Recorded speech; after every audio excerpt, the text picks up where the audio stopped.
A huge night for Republicans as they take majority in the U.S. Senate, including two big wins in Iowa. Ashley Richmond is live in the newsroom to show us how these local GOP wins will shape national politics. Hey, Ashley. Hey, Emily. History was made last night as Governor Terry Branstad and new U.S. Senator Joni Ernst celebrated a victorious night for Republicans. The GOP was able to wrestle control of the Senate away from the Democrats, so now they're going to have the House and the Senate. So that really changes the dynamic between Congress and the president. Defeating Democratic challenger Bruce Braley, Ernst will be the first woman to represent Iowa in the U.S. Senate. And with her win, Republicans picked up the more than 6 seats needed to win a majority. The Republicans now have control of both the House and the Senate in the new 114th Congress.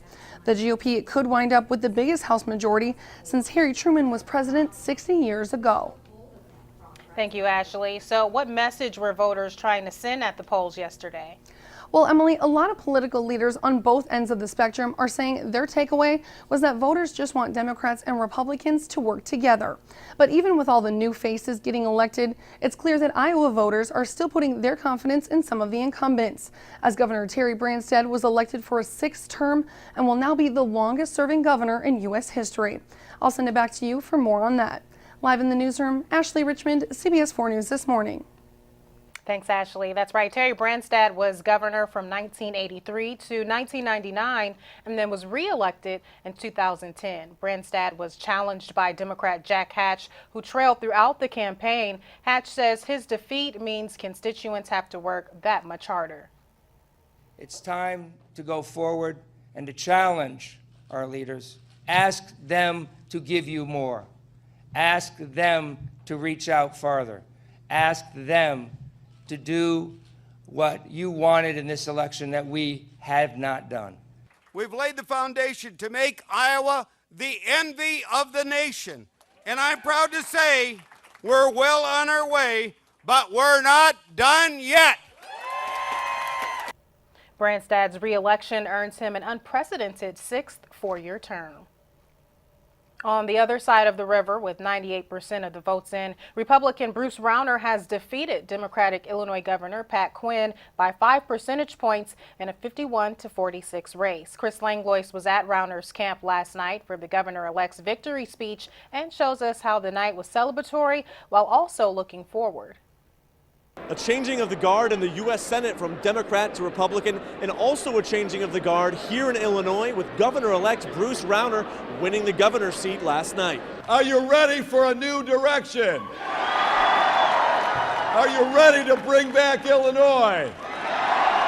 Governor-elect Bruce Rauner taking the stage at the Hilton Chicago for supporters hoping for a new kind of governing in Illinois. The voters have chosen to have a divided government, not so we can fight, not so we can bicker, not so we can get angry with each other, but it's to find solutions, bipartisan solutions, to solve the problems of Illinois. And while the victory lap focused on the moment, the one night the campaign has been dreaming of for months, Rauner also laid out 2 pillars he says are essential for the state's future.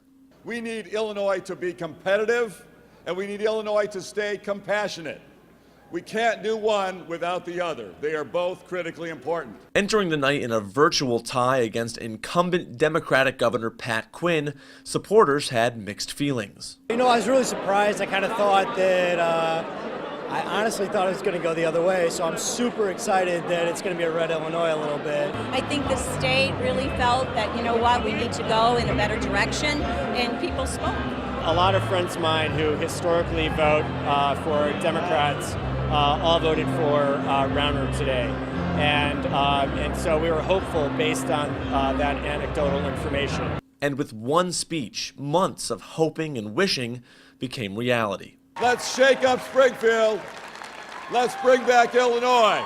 Thank you. The Rauner campaign says they've traveled about 150,000 miles across Illinois to get to this point, and now their next stop is Springfield.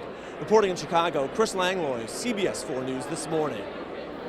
Thanks, Chris. Congresswoman Cheri Bustos has won the U.S. House 17th District race in Illinois. CBS4's Tally Johnson was at the victory party last night, where her supporters came out to congratulate her on another term. It's an enthusiastic crowd here at the Holiday Inn in Rock Island, with people celebrating the win of Congresswoman Cheri Bustos going back to Washington for another term. Now, I am truly honored to be able to serve you for another 2 years in the 17th Congressional District. It is a great honor. And this time, Bustos says she has more work to do. Our #1 industry is agriculture.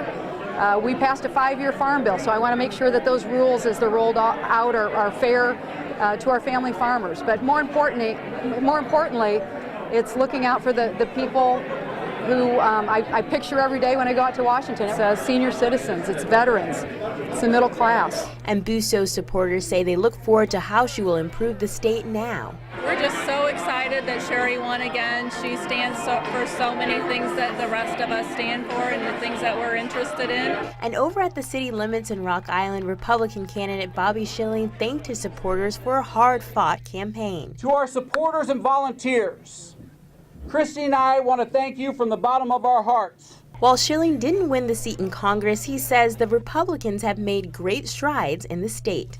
Pretty tough fight, but we had a lot of victories here in Rock Island County in the state of Illinois. We got a new governor, so it's actually overall it's been this cause is a lot bigger than me. This is about a whole state, so you take one loss, but you pick up a bunch of other seats. It's very, very important to our area. And for Bustos, it's back to work. It's an immense responsibility to make sure that I listen to people at every turn, make sure that I represent the hardworking people who are here in this room and beyond. To hear more reaction from Congresswoman Cheri Bustos, log onto our website and click on our web extra. Tally Johnson, CBS4 News This Morning. Thanks, Tally. And in the race for the State Senate District 36 seat in Illinois, Republican Neil Anderson has won against incumbent Democrat Mike Jacobs. We start prepping to be sworn in January, and that's when the real work begins. We've worked really hard this past year to get where we're at and to get this win, but the real work starts. We need to go down to Springfield. Anderson's supporters joined other Republican Party members at city limits in Rock Island. Anderson says he plans on working to fix the state's budget, the unfunded pension liability, and hopes to get rid of pension and health care perks for politicians. His opponent, Democratic incumbent Mike Jacobs, says he's thankful for those who supported his campaign. I appreciate people voting, and voters sometimes say things you don't want to hear, and when that happens, you just move on. Of course, you'll be disappointed. But, life goes on, and God has a different plan for us.